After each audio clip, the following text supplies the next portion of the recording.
राहुल जी हमारे नेता डरने वाले नहीं हैं। अब ऐसा लग रहा है कि सिर्फ वोट देने की बात नहीं है, बात ये है कि उनके अधिकारों से वंचित करने के लिए ये सब कार्यक्रम चलाया जा रहा है। प्रोटेस्ट हुआ था उसमें जो है मीता देवी के नाम से जिनका 124 वर्ष उम्र बताया गया था और फर्स्ट टाइम वोटर भी टी शर्ट भी जो है प्रियंका गांधी उनके नाम से पहन के उसके बाद जो है ये आपत्ति जता रही है। मीता देवी कह रही है मेरे नाम से क्यों पोस्टर लगा और मेरा फोटो का यूज क्यों किया गया। विपक्ष की भूमिका सिर्फ ये नहीं होती है कि वो सदन में खड़ा होकर के सरकार को गाली दे, जनता के अधिकार की बातें वो करे। क्या उनका अधिकार का हनन नहीं हो रहा सवाल है? खड़े कर रही हैं। वो क्या सवाल खड़े करेंगे? वो 124 साल की हो गई हैं, फर्स्ट टाइम वोटर है। कितना उम्र होगा उनका? 18 से 20 साल की होंगी वो। राजापाकर में चुनावी माहौल कैसा है? क्षेत्र में घूम रही होंगी, लोगों के बीच समस्याएं भी सुन रही देखिए हैं। लोग कुछ अजीब टाइप के भी लोग होते हैं, जिनको जिस तरह के मोदी टाइप, जिनको जनता से कुछ लेना देना नहीं है, अफवाह फैलाने वाले लोग, लोगों को भड़काने वाले लोग, जिनको काम दिखता ही नहीं है। अब इस बार जीतूंगी तो जिनको काम नहीं दिखता है उनके लिए आंख का हॉस्पिटल बनवाऊंगी। यात्रा में कौन कौन से लोग आने वाले हैं, क्या कुछ यात्रा और में तैयारी या, नमस्कार, मैं प्रिया सिंह और देख रहे हैं द एक्टिविस्ट न्यूज। आपको बता दे राहुल गांधी जो है वोट अधिकार यात्रा करने वाले हैं। इन्हीं सब मुद्दों पे बातचीत करेंगे। बातचीत करने के लिए कांग्रेस की ओर से प्रतिमा कुमारी जी हैं, उनसे बातचीत करेंगे। कैसे देख रही हैं मैम, अभी राहुल गांधी जो है यात्रा करने वाले, क्या क्या कुछ तैयारी है? देखिए हमारे नेता जननायक राहुल गांधी जी सिर्फ आज ये वोट पे ही नहीं, वोट बंदी पे ही नहीं, SIR पे ही नहीं पदयात्रा, बल्कि उन्होंने देश की एकता अखंडता को लेकर के भी पदयात्रा किया था। लगभग 5,000 किलोमीटर उन्होंने पदयात्रा की थी। तो हमारे नेता हमेशा वो जन सरोकार के मुद्दों को लेकर के जनता के बीच जाते हैं, उनको जागरूक करते हैं और उनके अधिकार की बात करते हैं। क्या कुछ उससे तैयारी है इसमें? तैयारी आज हमारे प्रदेश अध्यक्ष माननीय राजेश राम जी प्रभारी और तमाम प्रदेश लेवल के जो भी अधिकारी हैं, माननीय विधायकगण हैं, सभी लोग सासाराम में गए हुए हैं। और राष्ट्रीय महासचिव लोकसभा सांसद KC वेणुगोपाल सर भी आए हैं। उनकी अध्यक्षता में ये सारी बैठकें हो रही हैं तैयारी की, और महागठबंधन के लोगों के साथ। क्योंकि ये एक व्यक्ति की बात नहीं है, लगभग बिहार में 65 लाख वोटरों का नाम काट दिया गया। यदि 2003 से देखा जाए तो 1 लाख 2 लाख 5 लाख तक लोग मर गए होंगे, लेकिन 65 लाख लोगों का नाम हटाना, ऐसा लगता है कि लोगों को उनके अधिकारों से वंचित करने की कवायद चल रही है। तेजस्वी यादव आरोप भी लगा रहे हैं कि जीवित लोगों का जो है नाम काट दिया गया है, मृत साबित कर दिया गया बिल्कुल, मेरे विधानसभा क्षेत्र में आप जब जाएंगे, हम लोगों ने पता किया है, बल्कि मिले भी हैं।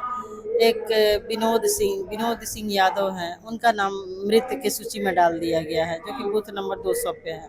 देसरी प्रखंड में वो आते हैं। एक नवल किशोर सिंह है। तो इस तरीके के तो 1-2 उदाहरण मैं दे रही हूँ, लेकिन ऐसे सैकड़ों लोग हैं जिनको मृत तो साबित कर सत्ता दिया। पक्ष के जो लोग हैं वो दावा कर रहे हैं कि नीतीश कुमार जो है अब नई नई योजना लेके आ रहे हैं, इन्हीं से डर के जो है राहुल गांधी जो है अब यात्रा कर रहे हैं। नहीं नहीं, ऐसी कोई बात नहीं है। ये राहुल जी हमारे नेता डरने वाले नहीं हैं। डरे हुए ये लोग हैं कि ये लोग जो योजना चलाए हैं, माई बहन योजना हम लोगों ने शुरुआत की कि हमारी सरकार बनेगी तो 2,500 रुपया देंगे। उसके बाद में पेंशन हम लोगों ने कहा कि 1,500 देंगे। तो इन लोगों ने आनन फानन में 1,100 रुपया किया। तो बिजली बिल जब कहा गया कि 200 यूनिट हमारी सरकार बनेगी तो हम लोग फ्री करेंगे, इन्होंने 125 यूनिट फ्री किया। लेकिन अभी जाके देखिए गांव में बिजली की स्थिति बद से बदतर है, क्योंकि बिजली उत्पादन में बिहार बिल्कुल पिछले पायदान पे है। बिजली उत्पादन का कोई साधन है नहीं। NTPC से होता है, जो कि कोयला के माध्यम से। कोयला भी हमारे यहाँ नहीं होता है, कोयला भी हम खरीद के लाते हैं। तो ये सब तमाम मुद्दे हैं जो ये लोगों को आँख में, जनता की आँख में लोग धूल झोंक रहे हैं। तो ये सब चीज़ें नहीं चलेंगी। आपको मैं बता दूं कि नोटबंदी किसी से पूछा नहीं गया था, और आनन फानन में इन लोगों ने नोटबंदी कर दिया। और कहा जनता के हित में काम हो रहा है, और कहा गया कि इससे आतंकवाद रुकेगा। आतंकवाद रुका क्या? कितने पुलवामा जैसा इतना भयानक अटैक, जो कि कभी भी जीवन में हम लोग भूल नहीं पाएंगे। उसके बाद में पहलगांव में जो लोग पिकनिक मनाने गए, इन लोगों ने कहा कि 370 हटा दिए, अब आप कहीं भी आ जा सकते हैं कश्मीर में। लेकिन लोग छुट्टियां मनाने गए, और केंद्र सरकार की जिम्मेवारी भी बनती है कि लोगों को सुरक्षा दें। सुरक्षा नहीं दे पाए, उतने सारे लोगों ने अपनी जान गंवाई। तो ये भाजपा के लोग जो हैं, जो केंद्र में बैठे हुए हैं, और इलेक्शन कमीशन के माध्यम से लोगों का वोट लिस्ट से नाम काट रहे हैं, नाम काट करके।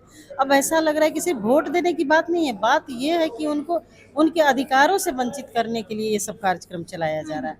जैसे कि आप जन वितरण राशन की बात किया जाए, जैसे 80 करोड़ लोगों को ये लोग फ्री में अनाज दे रहा है। और ये सिर्फ बिहार की ही बात नहीं है, हमारे नेता आदरणीय राहुल गांधी जी ने कर्नाटक और अन्य राज्यों में भी पता चला है कि वहाँ पर लोगों का नाम कटा है।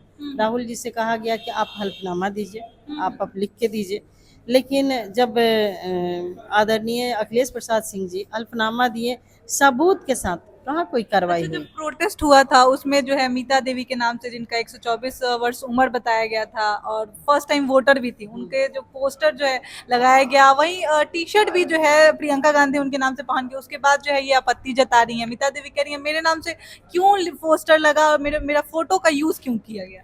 देखिए, उनके फोटो का कोई यूज नहीं कर रहा है, पहले वो ये बताएं कि वो 124 साल की हैं, तो फिर उनको शर्म आनी चाहिए कि उनके लिए, उनके अधिकार के लिए, जब विपक्ष जो है, विपक्ष की भूमिका सिर्फ ये नहीं होती है कि वो सदन में खड़ा होकर के सरकार को गाली दे। विपक्ष की भूमिका होती है कि जन सरोकार के जितने मुद्दे हैं, जनता के अधिकार की बातें वो करे। क्या उनका अधिकार का हनन नहीं हो रहा सवाल है? खड़े कर रही हैं। वो क्या सवाल खड़े करेंगे? वो 124 साल की हो गई हैं, फर्स्ट टाइम वोटर है। कितना उम्र होगा उनका? 18 से 20 साल की होंगी वो, और उनको 124 साल कह दिया गया, उसके बाद भी वो सवाल खड़ा कर रही। तो इसका मतलब कि उनको देश से और देश के संविधान में भरोसा नहीं कह रहे है। हैं प्रियंका गांधी राहुल गांधी कौन होते हैं मेरे नाम का जो है फोटो लगाने। इसका मतलब वो समझती नहीं है। राहुल जी, आदरणीय राहुल जी देश के सबसे बड़े, लोकतंत्र के सबसे बड़े सदन के विपक्ष के नेता हैं, और वो सब मुद्दों पे आवाज उठाएंगे जो जन सरोकार का मुद्दा है।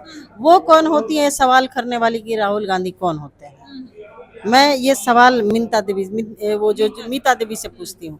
वो 124 साल की हैं, वो लिख के देंगे, एफिडेविट करा के सरकार देंगे। से भी सवाल खड़े नहीं नहीं, कर रही वो हैं। सवाल लिख के देंगे, एफिडेविट करके देंगे कि मैं 124 साल की हूँ, हमारे ऊपर सवाल नहीं होना चाहिए, हमारा फोटो लगा कर प्रोटेस्ट अच्छा, नहीं करना यात्रा चाहिए। में कौन कौन से लोग आने वाले हैं, क्या कुछ और तैयारी यात्रा में हमारे नेता आदरणीय राहुल जी होंगे, तमाम बड़े लीडर होंगे, और बिहार के जितना भी लीडर अपोजिशन, तेजस्वी प्रसाद यादव जी हैं, और हम लोग सब सारे एमएलए वर्कर और जनता भी होगी, क्योंकि जनता के मुद्दों की बात है, जन सरोकार का ये यात्रा है। सत्ता पक्ष के लोग सवाल भी खड़े कर रहे हैं कि डर के कर रहे हाँ हैं हाँ, हम लोग सत्ता पक्ष के लोग तो जब कोरोना के टाइम में जब राहुल जी बोलते थे कि भाई ये इंटरनेशनल फ्लाइट को रोका जाए, ये बीमारी स्प्रेड हो रही है, एक दूसरे देश से दूसरे देश में फैल रहा है, बहुत तेजी से फैलेगा, लोगों को जान का खतरा है, तो ये लोग क्या बोलते थे?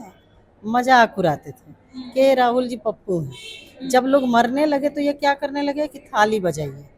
तो ये लोग वैसे लोग हैं, लोगों को जानना पड़ेगा कि ये देश के लोगों के लिए काम नहीं करते हैं, ये अपनी कुर्सी बचा करके सत्ता सुख भोगने के लिए काम करते हैं।